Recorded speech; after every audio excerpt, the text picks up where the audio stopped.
तो वही किसी भाई साहब ने बोला कि ब्रेन फॉग, इस पर कुछ बोलिए। अभी ये नई-नई बीमारियाँ नाम भी डरावने। अब आप परेशान हैं, डॉक्टर के पास गए और उसने बोला भैया तेरे को है ब्रेन फॉग। तो वैसे ही डर जाएँगे। तो दरअसल ये बहुत प्रकार के सिम्पटम्स अगर इकट्ठे हों, तो उसको नया नाम दिया गया है ब्रेन फॉग। जैसे मेमोरी की प्रॉब्लम हो, स्टूडेंट्स के लिए ज़्यादा प्रॉब्लम है कि भई पुअर मेमोरी है, याद नहीं रहता। लैक ऑफ फोकस, जैसे बहुत ध्यान देना, बड़ी देर तक ध्यान देना किसी एक ही चीज़ पे, तो मन इधर-उधर चला जाता है और थक जाता है। मेंटल फटीग फटीग मतलब थक जाता है। और तो ये सारे सिम्पटम्स। और इसका कि कारण ये हो सकता है कि स्ट्रेस है ज़िंदगी में, एंग्ज़ायटी है, खाने-पीने में कुछ कमी है, पुअर न्यूट्रिशन है। बहुत बार दवाइयों से भी होता है, मेडिकेशन से। और कई कारण हो सकते हैं। तो भई मेरा जो ये फ़ेवरेट एंगल है, मैं देखता हूँ कि अ, ये जो न्यूरोट्रांसमीटर्स होते हैं ना, ब्रेन और बॉडी के बीच संदेश लाने ले जाने का काम करते हैं, तो इनकी क्या स्थिति है? तो जब मैंने ये ब्रेन फॉग मेरे लिए नया था, नया फ्रेज़, तो मुझे सीधे लगा कि ये जो सेरोटोनिन है, एक तो इसमें गड़बड़ी होती होगी ज़रूर, क्योंकि सेरोटोनिन ऐसा न्यूरोट्रांसमीटर है, जिसका रोल सभी मेंटल प्रॉब्लम्स में, कोई भी मेंटल प्रॉब्लम हो, मतलब आपके अंदर ये सेरोटोनिन या तो ठीक से नहीं बन रहा है या ठीक से काम नहीं कर रहा। तो वही निकला, एक तो सेरोटोनिन है, ये वाला, ये है आपका सेरोटोनिन। मैंने स्ट्रक्चर्स भी बनाए हैं। एक है आपका ग्लूटामेट और एक है गाबा और एक है एसिटाइल कोलिन। तो ये इसको कम्युनिटी पोस्ट में भी डाल देंगे। ये 4 न्यूरोट्रांसमीटर्स हैं जिनके मैंने ये आणविक संरचनाएँ बनाई हैं। ये चित्र बनाए हैं, इनको आप ध्यान से देख लीजिए बाद में। और तो तब क्या करें भई, तो मैं तो बोलता हूँ लाख दुखों की एक दवा, एक तो ध्यान करो। अब जिनको ये प्रॉब्लम्स होती हैं ना, वो ध्यान भी नहीं होता उनका शुरू में। जैसे फ़ोकस, आप मेडिटेशन के लिए तो बहुत फ़ोकस चाहिए, बहुत अटेंशन चाहिए, धैर्य चाहिए। असर धीरे-धीरे होता है, तो ऐसे लोगों में जिन्हें प्रॉब्लम है तो वो होता नहीं, ये क्वालिटीज़ होती नहीं है। तो क्या करें? तो प्राणायाम से शुरू करो। प्राणायाम कई प्रकार के हैं, एक सिंपल है जिसको कपालभाति बोलते हैं, आपको पता ही होगा।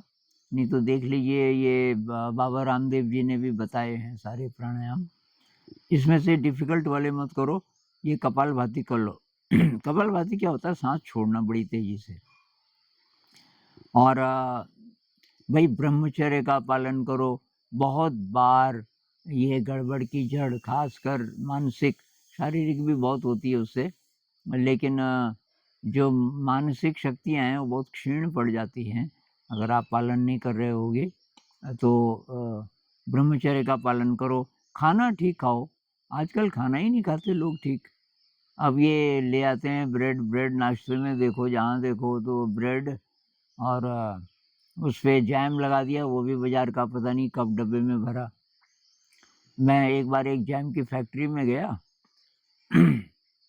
तो वो पल्प दिखा रहा था मुझे। वहाँ जो मेन आदमी था, जो एक्सपर्ट था, तो कि आनंद जी आपको दिखाता हूँ मैं। तो पल्प दिखाया उसने सेब का। मैंने कहा ये भई, ये क अब तो सीज़न तो था नहीं सेब का। मैंने कहा यार ये पल्प, अरे आनंद जी इसको तो 1 साल से ज़्यादा हो गया, लेकिन अब हम इसको भरेंगे ना, डब्बों में भरेंगे और उसमें डेट लिखेंगे कि डेट ऑफ मैन्युफैक्चर, तो जिस दिन वो निकलेगा, वो डेट डालेंगे। जबकि 1 साल तो इससे ज़्यादा तो अब भी हो गया है पुराना। अब आपको रोटी दूँ मैं 10 दिन बासी, आप बोलोगे ये तो बासी है। लेकिन आपका जो जैम है या और चीज़ें जो डिब्बे में बंद होती है ना, पता नहीं कब-कब की है। अब आप बोलते हो इसमें जी प्रिज़र्वेटिव है। अरे क्या कौन-सा प्रिज़र्वेटिव और वो शरीर के लिए ठीक है क्या?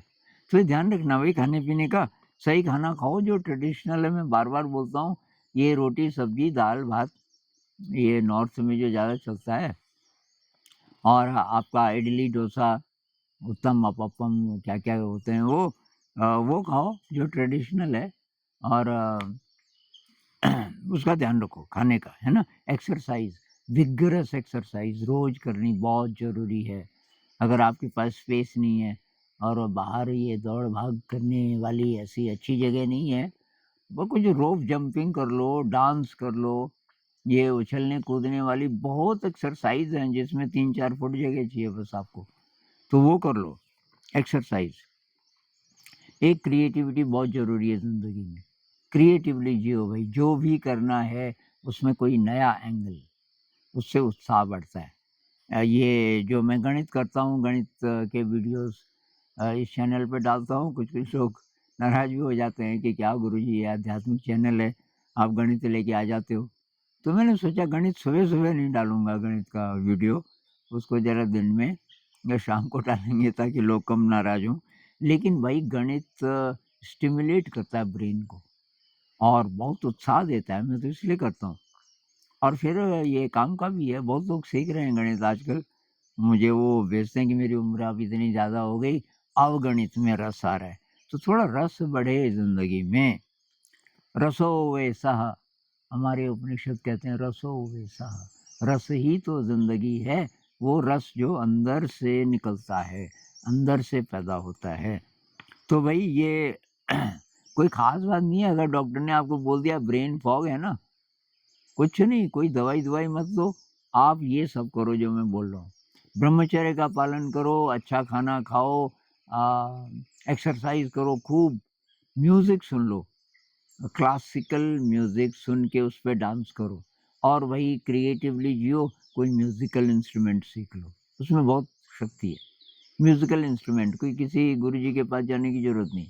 एक हारमोनियम खरीद लो, उसपे सरगम की प्रैक्टिस करो। सुर के साथ एक हो जाना है। आप ये बजाते हो ना सा मेरा तो गला भी ख़राब है। आपको पता ही होगा 6-7 महीने से मैं बीमार चल रहा हूँ और अभी काफ़ी ठीक हो गया। पर आवाज़ ठीक नहीं हुई। पर ये जब आप मिलाते हो ना सुर सा जैसे सारा शरीर उसमें डूब रहा है।